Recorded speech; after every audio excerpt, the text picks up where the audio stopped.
Hi friends, మరొక political interesting న్యూస్తో మీ ముందుకు రావడం జరిగింది. ఈరోజు మన వీడియోలో మరి ఉత్తరాంధ్రకు చెందిన మరి అనకాపల్లి జిల్లా, అలాగే శ్రీకాకుళం జిల్లాకు చెందిన శ్రీకాకుళం జిల్లాలో 8 అసెంబ్లీ స్థానాలు, అలాగే మరి అనకాపల్లిలోని 7 అసెంబ్లీ స్థానాలు ఇప్పటికిప్పుడు ఎన్నికలు జరిగితే కూటమి పరిస్థితి ఏంటి, వైసీపీ పుంజుకుందా లేదా అనేది మరి తెలుసుకుందాం. వివరాల్లోకి వెళ్తే శ్రీకాకుళం జిల్లాలో మొట్టమొదటి నియోజకవర్గం ఇచ్చాపురం. ఇచ్చాపురం టీడీపీకి ఇప్పటికైతే కంచుకోవటం ఉంది. 2004 మినహా మరి అప్పుడు మరి రాజశేఖర రెడ్డి హయాంలో, రాజశేఖర రెడ్డి హవాలో మరి అప్పుడు కాంగ్రెస్ పార్టీ గెలిచిన తర్వాత ఇప్పుడైతే మరి బెందాలం అశోక్ గారు అయితే అక్కడ టీడీపీ ఎమ్మెల్యేగా ఉన్నారు. ఈయన ఆయుర్వేద డాక్టర్గా ఉండి కాళింగ సమాజ వర్గానికి చెందిన ఆయన. అయితే ఈయన దూకుడు స్వభావం, నోటి దురుసు వల్ల ఈయన ప్రభుత్వ వ్యతిరేకత వల్ల ఈయనపై తీవ్ర వ్యతిరేకత ఉందని, అలాగే అక్కడ మరి వైసీపీకి చెందిన ఇన్ఛార్జ్ శ్యాంప్రసాద్ రెడ్డి, ఆయన రెడ్డికి కులం చెందిన వాడని, అయితే అక్కడ మరి వైసీపీలోని కొంతమంది కీలక నేతలతో సఖ్యత లేదని, అలాగే ఆయన మరి పీరియా సాయిరాజ్, నత్తు రామారావు గారితో ఈయనకు పొసగడం లేదని, అందువల్ల అక్కడ టీడీపీ చాలా బలంగా ఉందని మరి ఈ సర్వే అయితే వెల్లడించింది. ఏదైతే మన తెలుగు మరి న్యూస్ ఛానల్ చెందిన సంస్థ ఈ సర్వే అయితే వెల్లడించిందో, మరి ఇప్పటికిప్పుడైతే మరి ఇచ్చాపురంలో ఎన్నికలు జరిగితే అక్కడ టఫ్ సిచ్యువేషన్ ఉండే అవకాశం ఉందని కూడా మనకు తెలియజేసింది. అలాగే పలాసలో యాక్చువల్లీ ఇప్పటికిప్పుడు ఎన్నికలు జరిగితే అక్కడ వైసీపీ ఖచ్చితంగా గెలుస్తుందని ఈ సర్వే అయితే వెల్లడించింది. అక్కడ గౌతు శిరీష గారి మీద తీవ్రమైన వ్యతిరేకత, అలాగే ఆమె కార్యకర్తలకు అందుబాటులో ఉండదని, ప్రజలకు కూడా అందుబాటులో ఉండదని ఆమె మరి వ్యతిరేకత ఉందని, అలాగే మరి వైఎస్ఆర్ కాంగ్రెస్ పార్టీ ఇన్ఛార్జ్ అయిన అప్పలరాజు గారు మరి దూకుడుగా వెళ్తున్నారని, అక్కడ ఖచ్చితంగా రాబోయే రోజుల్లో వైఎస్ఆర్ కాంగ్రెస్ పార్టీ మరి ఇప్పటికిప్పుడు ఎన్నికలు జరిగినా సరే మరి అక్కడ వైఎస్ఆర్ కాంగ్రెస్ పార్టీ జెండా ఎగిరేసే పరిస్థితి ఉందని మన తెలుగు సంస్థ వెల్లడించింది.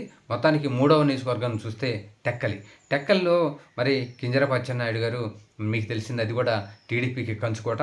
ఏదైతే మరి ఆయన మీద మరి కొంత అసంతృప్తి, అసహనంగా మరి తన సొంత కార్యకర్తలే ఉన్నారని, మొత్తానికి ఏదైతే ఆ నియోజకవర్గంలో చూసుకుంటే వైసీపీ తరఫున పేరాడ తిలక్ గారు, అలాగే మరి దువ్వాడి శ్రీనివాస్ గారు, కిల్లి కృపానారాయణ గారు, వీళ్ళ ముగ్గురు మధ్య పొసగటం లేదు. దీనివల్ల తెలుగుదేశం పార్టీ చాలా బలంగా ఉందని, అలాగే మరి తెలుగుదేశం పార్టీలోని గ్రామాన ఈమిడి ఉన్న తెలుగుదేశం కార్యకర్తలు మరి అచ్చెన్నాయుడు గారు చాలా బలంగా ఉన్నారని, మొత్తానికి ఇప్పటికిప్పుడు అక్కడ ఎన్నికలు జరిగితే మరి టెక్కల్లో తెలుగుదేశం పార్టీదే పై చేయి అని మన తెలుగు సంస్థ వెల్లడించింది. అలాగే 4వ నియోజకవర్గానికి వెళ్తే పాతపట్నంలో మరి ఇప్పటికిప్పుడు ఎన్నికలు జరిగితే వైఎస్ఆర్ కాంగ్రెస్ పార్టీ గెలిచే అవకాశం ఉందని ఈ సర్వే అయితే వెల్లడించింది. అలాగే అక్కడ ఎమ్మెల్యేగా మామిడి గోవిందరావు గారు ఉన్నారు. ఆయన మరి పార్టీపై పట్టు కోల్పోయినట్లు సమాచారం. ఏదైతే ఆయన ఆయనే అసంతృప్తిగా ఉన్నారని, ఎందుకంటే ఆయన నియోజకవర్గంలోని కొన్ని పనులు మరి టీడీపీ అధిష్టానానికి చెప్పినా సరే చేయట్లేదని, అందుకే ప్రజలను అలాగే కార్యకర్తలను కూడా పట్టించుకోవట్లేదని, ఈయనపై తీవ్రమైన అసంతృప్తి, ప్రజా వ్యతిరేకత ఉందని, అలాగే అక్కడ వైసీపీ తరఫున రెడ్డి శాంతి గారు మరి వైసీపీలో అంత యాక్టివ్గా లేకపోయినా ఖచ్చితంగా కష్టపడితే మరి అక్కడ ఇప్పటికిప్పుడు ఎన్నికలు జరిగితే అక్కడ టఫ్ ఫైట్ జరిగే అవకాశం ఉందని మరి ఈ పాతపట్నంలో మనకి ఈ సంస్థ సర్వే వెల్లడించింది. అలాగే 5వ నియోజకవర్గం మరి శ్రీకాకుళంలోని మరి ఎమ్మెల్యే గోండు శంకర్ గారు మరి కొత్తగా మొదటిసారిగా ఎన్నికయ్యారు. అక్కడ ఒక సీనియర్ నాయకుడు ధర్మాన ప్రసాద్ గారిపై ఘన విజయం సాధించారు. ఏదైతే ఈయన మరి ఎమ్మెల్యేగా వచ్చిన మొదటిసారే చాలా కృషి చేశారు. ఈయన పార్టీలో అప్పుడు కష్టపడ్డారు, మొత్తానికి ఎమ్మెల్యే అయితే అయ్యారు. మరి ఈయనకు రౌడీ షీటర్లతో సంబంధాలు ఉన్నాయని, అలాగే పేకాట వ్యవహారాలతో సంబంధాలు ఉన్నాయి, అలాగే కొంతమంది ముఖ్య నేతలతో కూడా విభేదాలు కూడా ఉన్నాయని, దీనివల్ల ఆయన మరి ఆ నియోజకవర్గంలో నెట్టుకు రాలేకపోతున్నారని, ఏదైతే మరి సెకండరీ కేడర్ నేతలు కూడా ఆయన మాట వినట్లేదని ఇక్కడ సమాచారం.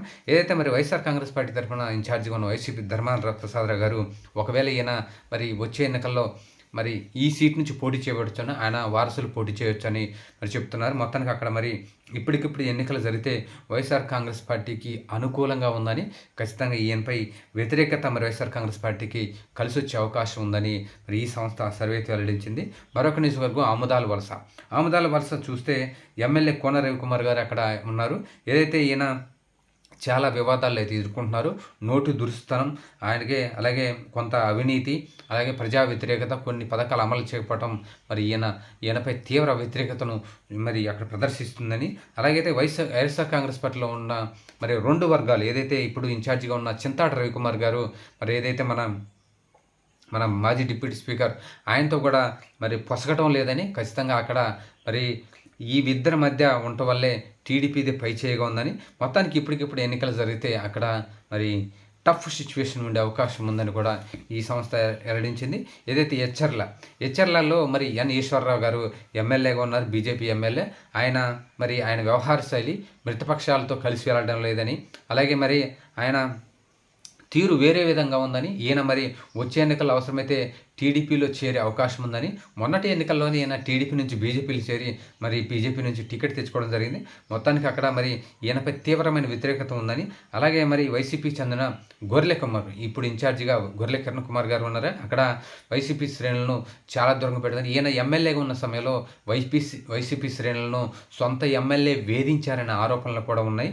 మొత్తానికి ఇప్పుడు మరి అక్కడ వైసీపీ శ్రేణులు కూడా ఈయన పట్టించుకునే పరిస్థితి లేదని, కొంతమంది అయితే మరి ద్వితీయ శ్రేణి నాయకులు అధిష్టానం దగ్గరికి వెళ్ళి ఈ యొక్క ఎమ్మెల్యే ఇన్ఛార్జిని మార్చాలని, కొత్త వారికి అవకాశం ఇవ్వాలని కూడా వైసీపీ అధిష్టానానికైతే వారు అప్లై చేసినట్లు సమాచారం. మొత్తానికి ఇప్పటికిప్పుడు ఎన్నికల్లో మరి హెచ్చర్లో ఇప్పటికిప్పుడు ఎన్నికలు జరిగితే చాలా టఫ్ ఫైట్ జరిగే అవకాశం ఉందని కూడా ఈ సర్వే అయితే వెల్లడిస్తుంది. అలాగే 8వ నియోజకవర్గం, లాస్ట్ నియోజకవర్గం నర్సన్నపేటలో దాదాపు 1952 నుంచి కూడా దాదాపు ఈ రెండు కుటుంబాలే, మరి బగ్గు కుటుంబం అలాగే ధర్మాన కుటుంబాలే మరి ప్రాతినిధ్యం వహిస్తూ ఉన్నాయి. ఏదైతే ఇప్పుడున్న బగ్గు రమణపతి గారు, ఈయనపై తీవ్రమైన వ్యతిరేకత ఉందని, ఏదైతే ఇప్పటికిప్పుడు మరి ఎన్నికలు జరిగితే ఈ యొక్క జిల్లాలు, శ్రీకాకుళం జిల్లాలో టీడీపీ ఓడిపోయే ఫస్ట్ సీటు ఇది నర్సన్నపేట అని, ఇక్కడ ధర్మాన కృష్ణదాస్ గారు చాలా బలంగా పనిచేస్తున్నారని, ఏదైతే రాబోయే ఎన్నికల్లో ఈయన పోటీ చేసే అవకాశం లేదని, ఈయన వారసులు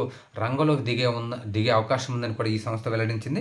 మొత్తానికి ఇప్పటికిప్పుడు ఎన్నికలు జరిగితే మాత్రం నర్సన్నపేటలో వైఎస్ఆర్ కాంగ్రెస్ పార్టీ విజయదుందుబి మోగిస్తుందని, అలాగే ఇప్పటికే ఇంత వ్యతిరేకత ఉందంటే రాబోయే రోజుల్లో మరింత వ్యతిరేకత పెరిగే అవకాశం ఉందని కూడా ఈ సంస్థ వెల్లడించింది. మరి రాబోయే రోజుల్లో వైఎస్ఆర్ కాంగ్రెస్ పార్టీ, అలాగే ఇప్పుడు జరిగిన వైఎస్ఆర్ కాంగ్రెస్ పార్టీ ఇక్కడ గెలిచే అవకాశం ఉందని కూడా మరి ఈ సంస్థ అయితే వెల్లడించింది. అలాగే మొత్తానికి శ్రీకాకుళంలో మరి తెలుగుదేశం పార్టీ ఇప్పటికిప్పుడు ఎన్నికలతో ఖచ్చితంగా ఇచ్చాపురం, టెక్కల సీట్లను గెలుచుకునే అవకాశం ఉందని కూడా ఈ సర్వే సంస్థ వెల్లడించింది. అలాగే వైఎస్ఆర్ కాంగ్రెస్ పార్టీ పలాస, పాతపట్నం, నరసన్నపేటను ఖచ్చితంగా గెలుచుకునే అవకాశం ఉందని, అలాగే టఫ్ సిచ్యువేషన్లో ఆముదాల వలస, అలాగే శ్రీకాకుళం, హెచ్చర్ల ఉన్నాయని, ఖచ్చితంగా ఈ మూడిట్లో కూడా మరి కష్టపడితే వైసీపీ 1, టీడీపీ 2 స్థానాల్లో గెలిచే అవకాశం ఉందని కూడా ఈ సంస్థ సర్వే వెల్లడించింది. మరి రాబోయే వీడియోలో మరికొన్ని జిల్లాల్లో ఉన్న పరిస్థితి ఎలా ఉంది, కూటమి పరిస్థితి ఏంటి, వైసీపీ పుంజుకుందా లేదనేది మరి రాబోయే వీడియోలో చెప్పడం జరుగుతుంది. మరి మన వీడియోలు నచ్చితే ఖచ్చితంగా లైక్ చేయండి, షేర్ చేయండి, సబ్స్క్రైబ్ చేయండి. Thank you.